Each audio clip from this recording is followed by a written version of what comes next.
नमस्कार, मैं प्रवेश गौतम। स्वागत है छुपा खेल विद प्रवेश में। भोपाल रेल मंडल, जी हाँ, वही मंडल जो अब भ्रष्टाचारियों की सबसे सुरक्षित पनाहगार बन चुका है। यहाँ कमर्शियल शाखा में तबादले अब उद्योग की तरह चल रहे हैं और इस पूरे खेल के केंद्र में है सीनियर डीसीएम सौरभ कटारिया। कटारिया की कार्यशैली पर सबसे बड़ा सवाल तब खड़ा हुआ जब रिश्वतखोरी में पकड़े गए एक कर्मचारी को दोबारा भोपाल स्टेशन पर ही पदस्थ कर दिया गया। 2 अगस्त 2023 को लोकायुक्त पुलिस ने तत्कालीन station commercial manager Rajesh Raikwar को 5,000 की रिश्वत लेते रंगे हाथों पकड़ा था।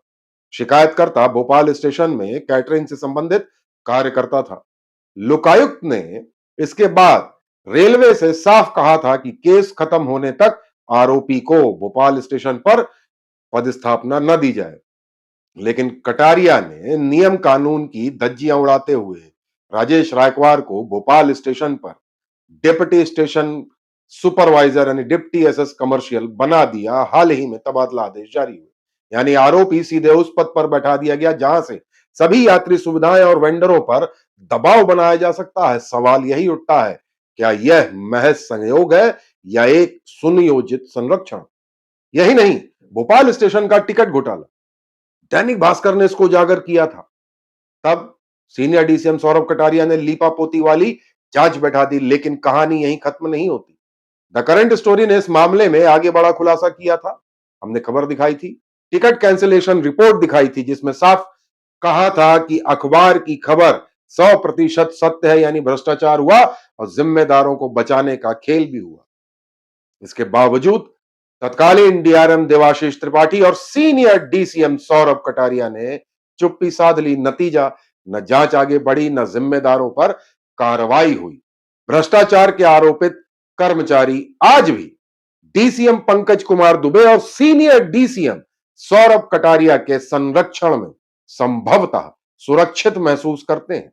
यही नहीं, सौरभ कटारिया पर इंप्रेस्ड फंड से बिना टेंडर खर्च करने और मनमानी करने के मामले भी सामने आ चुके हैं।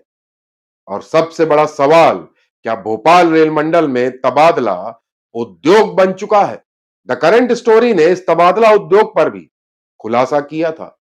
आरोप साफ है, फाइलें ऊपर जाती हैं, साइन डीसीएम पंकज कुमार दुबे के होते हैं और अंतिम मुहर सौरभ कटारिया यानी सीनियर डीसीएम की लगती है। इस गड़बड़ झाले में फायदा उठाने वाले संभवतः वही लोग हैं जिनके खिलाफ भ्रष्टाचार या लापरवाही के मामले लंबित हैं।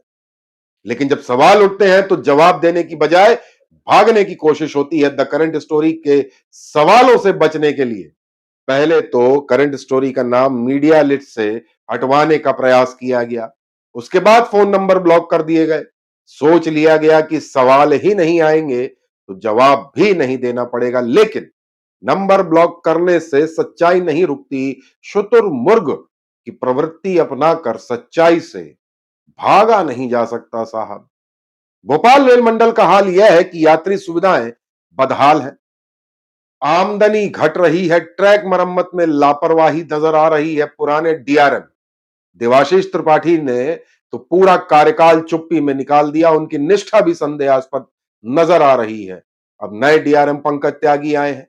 शुरुआत में उम्मीद बंधी, लेकिन जब उनसे राजेश रायकवार और टिकट घोटाले पर सवाल पूछा गया तो वहां भी खामोशी थी।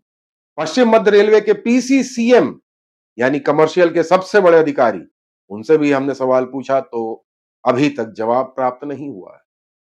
अब सवाल साफ है, भोपाल रेल मंडल किसके संरक्षण में भ्रष्टाचारियों की ढाल बन गया है और क्यों सीनियर डीसीएम सौरभ कटारिया और डीसीएम पंकज कुमार दुबे मीडिया से भागते हैं?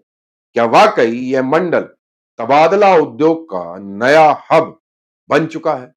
नंबर ब्लॉक करने से पत्रकारिता की कलम नहीं रुकती। द करंट स्टोरी की कलम सवाल पूछती थी, पूछती है और पूछती रहेगी और लगातार सच सामने लाती रहेगी।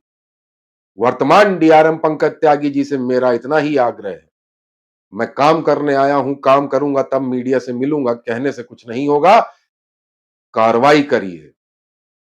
मैंने सवाल पूछा है आपसे, आपका जवाब नहीं आया है, इंतजार रहेगा आपके जवाब का। पर जवाब दीजिए, जिम्मेदारी उठाइए। तत्कालीन डीआरएम देवाशीष त्रिपाठी, जिनकी कार्यप्रणाली तो संदेहास्पद थी ही, पर उनके मौन ने उनकी निष्ठा पर भी सवालिया निशान खड़े किए हैं।